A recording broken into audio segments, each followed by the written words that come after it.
झमकुड़ी नाम की एक लड़की की आत्मा हर नवरात्रि को लड़कियों को उठा ले जाती है, लेकिन क्यों? जानने के लिए पूरा वीडियो एंड तक देखिए। तो आज मैं एक गुजराती कॉमेडी हॉरर मूवी झमकड़ी को एक्सप्लेन करूँगी। तो मूवी की शुरुआत में किंजल और दो लड़की गरबा प्रैक्टिस कर रहे थे अपने गांव के रास्ते में।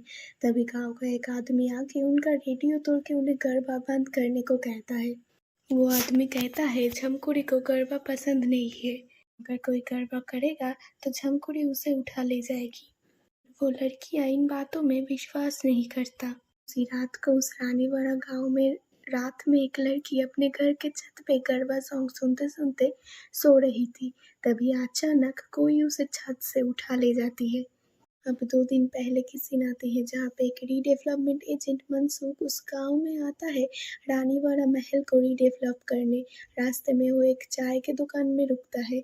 यहाँ पे मैं बता दूँ उस चाय की दुकान के 2 मालिक है, लेकिन एक का गर्दन राइट में हिला हुआ है तो उसका नाम 6 में 5 है और दूसरा सिर्फ ए बोलता है इसलिए उसका नाम ए है। खैर जब मनसुख उस दुकान में उस महल का एड्रेस पूछता है तब सब लोग वहाँ से डर के चले जाते हैं और 6 माह 5 उसे वहाँ जाने के लिए मना करता है क्योंकि गाँव वाले मानते हैं वहाँ पे झमकुड़ी की आत्मा रहती है। लेकिन मनसुख इन सब बातों में विश्वास नहीं करता। वो महल में चला जाता है। महल के दरवाजे पे real estate agent Baburao Mansukh से मिलता है। तब बाबूराव महल के गेट का दरवाज़ा पत्थर से तोड़ के अंदर जाता है। पहले बाबूराव मनसुख को राजा के दरबार ले जाता है। तब मनसुख उसे झमकुड़ी के बारे में पूछता है। तब बाबूराव बताता है राजा इंद्रवर्मा की 100 रानियां थी। उन रानियों में से सारी रानियां अच्छी थी, लेकिन एक रानी झमकुड़ी बुरी थी। वो राजा की संपत्ति अकेला भोग करना चाहती थी, लेकिन राजा को झमकुड़ी के इस मकसद का पता चल जाता है। पर राजा कुछ कर पाता उससे पहले झमकुड़ी ने उस महल के किचन रूम पे बाकी सारी रानियों के ऊपर तिल डाल के उन्हें आग लगाकर मार डाला और अंत में खुद को भी आग लगाकर मार डाला। और मरते मरते झमकुड़ी ने शाप दिया कि इस महल के खजानों पर सिर्फ उसका हक है और जो कोई भी उस खजाने को पाने की कोशिश करेगा उसे झमकुड़ी मार डालेगी। जब वो लोग झमकुड़ी की बात कर रहे थे तब कुछ भूतिया कांड उनके साथ हो रहा था। जैसे कि जब वो स्नान घर देखने आए तब स्नान घर में अपने आप पानी भरने लगा।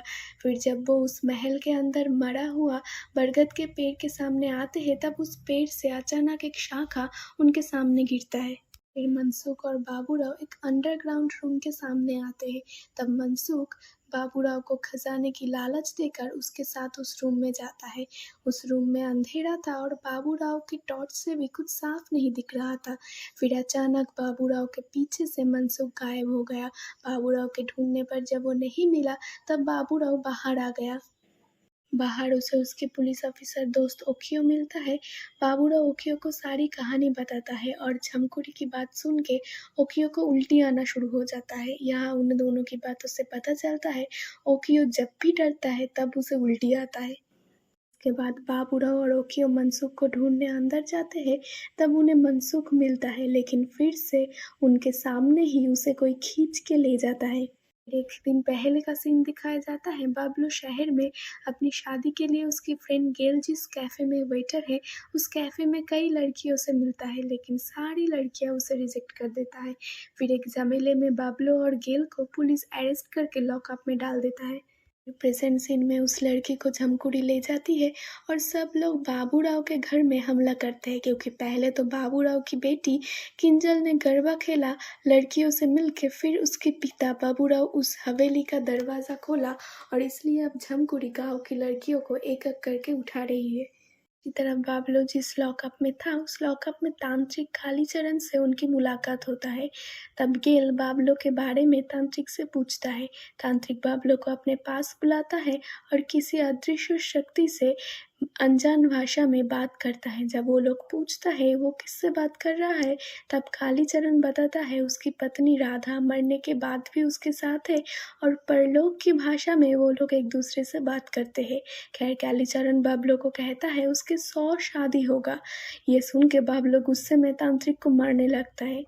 पिनोकियो आके बाबलो और गेल को बेल कराता है क्योंकि बाबलो बाबूराव का भतीजा है और बाबूराव को बचाने के लिए बाबलो का ज़रूरत है।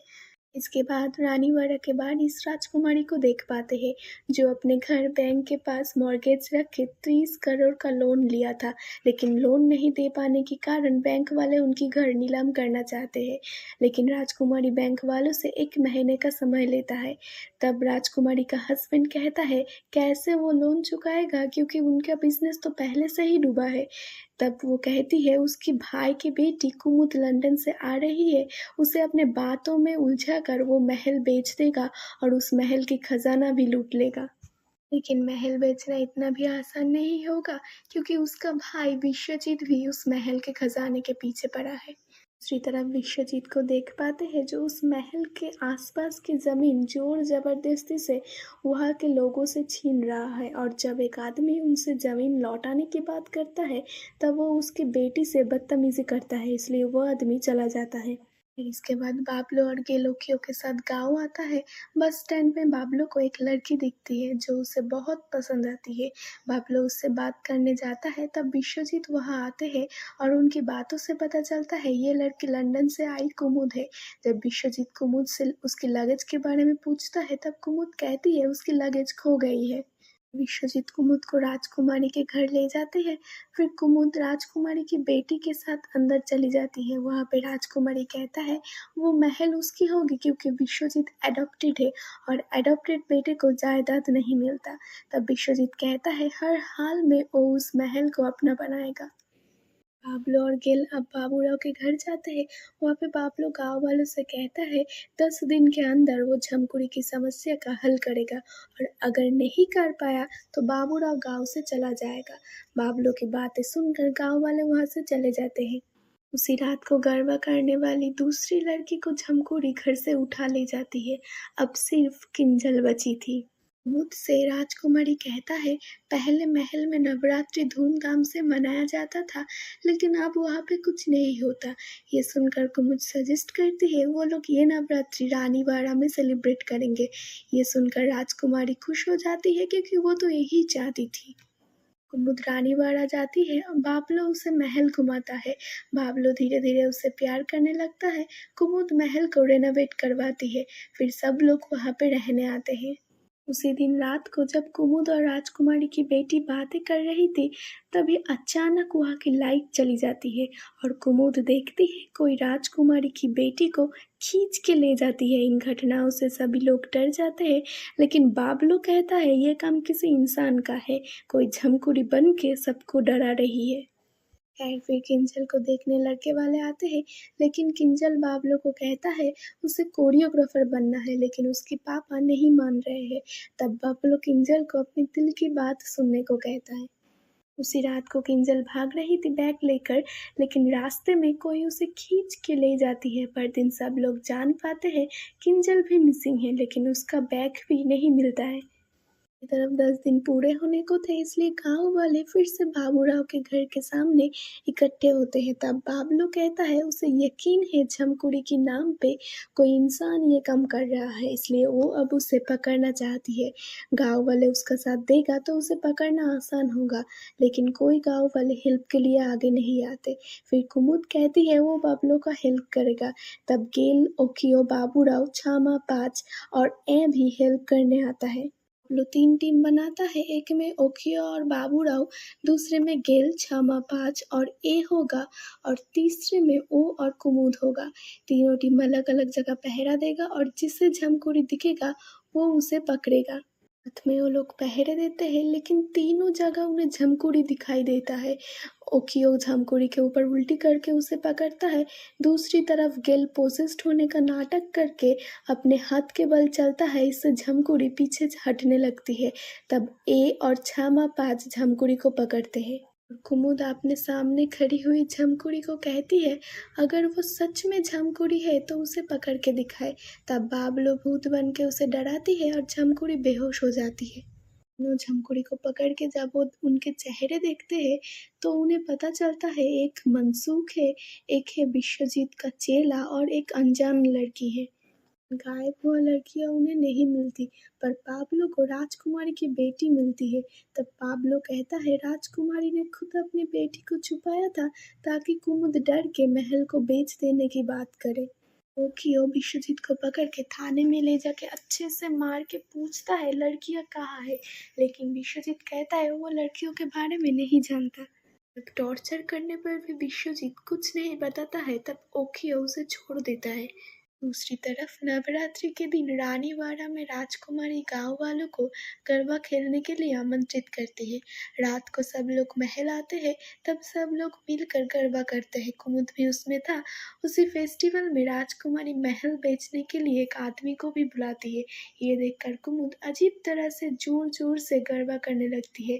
सब लोग डांस रोक देते हैं, लेकिन कुमुद तब भी जोर जोर से नाच रही थी। तभी राजकुमारी महल के पेपर लेकर कुमुद के पास आती है और कुमुद वो पेपर फाड़ के राजकुमारी की तरफ देखती है, लेकिन तब तक कुमुद के अंदर झमकुड़ी की आत्मा प्रवेश कर चुकी थी और वो पोजेस्ड थी, यानी गरबा करने से पहले से ही कुमुद पोजेस्ड था और इसीलिए वो अजीब तरह से भी नाच रही थी। पोजेस्ड कुमुद को देखकर राजकुमारी बेहोश हो जाती है और सब लोग वहाँ से डर के चले जाते हैं।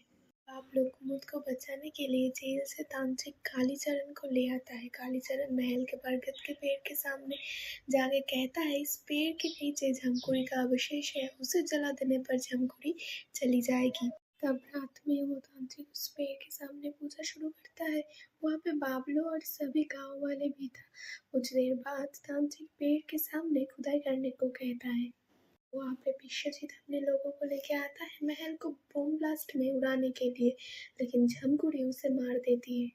ये करने पर उन्हें वहाँ एक बॉक्स मिलता है। जब गांव वाले बॉक्स खोलते हैं तो उसमें कोई खजाना नहीं था, बल्कि कई हैंडवर्क था, जैसे कि हाथों से बनाया मूर्तियाँ, पेंटिंग, सब तरह के हैंडवर्क रखा था। तब तांत्रिक उस पेड़ को आग लगा देता है। जब झमकुड़ी वहाँ आके हंस के कहती है इस पेड़ को जलाने से उसे कुछ नहीं होगा, वो अपनी खजानों का रक्षा हमेशा करेगी। तब बाबलू कहता है उसे इस खजाने की जरूरत नहीं है, झमकुड़ी वो अपने पास रख के यहाँ से जा सकती है। झमकुड़ी कहती है कोई इस महल की सच्ची घटना नहीं जानता है। राजा इंद्रवर्मा ने जो कहानी बताई है सबने वो बातें सच्ची मान लिया। तब बाबलू झमकुड़ी को असली कहानी बताने को कहती है। झमकुड़ी कहती है राजा इंद्रवर्मा के राज्य में अचानक बुरा समय आने लगा। तब राजगुरु ने विधान दिया 100 अलग अलग कला संपन्न लड़कियों को अगर बलि देगा तो उसका साम्राज्य फिर से ठीक हो जाएगा। राजा ने 99 लड़कियों से शादी करके उन्हें रानीवाड़ा ले आया और फिर झमकुड़ी को विवाह करने के लिए प्रस्ताव पठाया। झमकुड़ी साहित्य में माहिर थी, वो कहानी कविता भी लिखती थी। जब राजा ने झमकुड़ी की विवाह के किया तब वो बहुत खुश थी, क्योंकि उसे राजा के असली मकसद का पता नहीं था। लेकिन जब वो शादी करके रानीवाड़ा आया तब वो देखा राजा की पहले से ही 99 पत्नियां थी और वो सभी एक एक कला में माहिर थी। उनकी अवस्था भी यहाँ पर अच्छी नहीं थी। फिर नवरात्रि के दिन राजा ने बाकी लड़कियों को जला के बलि दे दिया, लेकिन जब झमकुड़ी की बारी आई तब वो वहाँ से भाग गई। लेकिन राजा ने उसे पकड़ लिया और गांव वालों को झमकुड़ी की झूठी कहानी बताई। तब झमकुड़ी उस बरगद के पेड़ पे आके फांसी लगा के आत्महत्या कर लिया और साप दे गया। लेकिन ये खजाना सोना नहीं है, बल्कि उस बाकी रानियों की बनाई हुई चीजें हैं जो झमकुड़ी संभाल के रखना चाहती थी। झमकुड़ी की असली कहानी सुन के सब रोने लगते हैं। तब बाबलू कहता है क्या करने पर उन्हें मुक्ति मिलेगी। झमकुड़ी कहता है अगर कोई 100 रानियों से शादी करेगा तो उन्हें मुक्ति मिल जाएगी। तब बाबलू कहता है वो शादी करेगा। फिर बाबलू और 100 रानियां जलते हुए पेड़ के फेरे लगा के शादी करता है। फेरे खत्म होते ही 100 रानियों को मुक्ति मिल जाता है।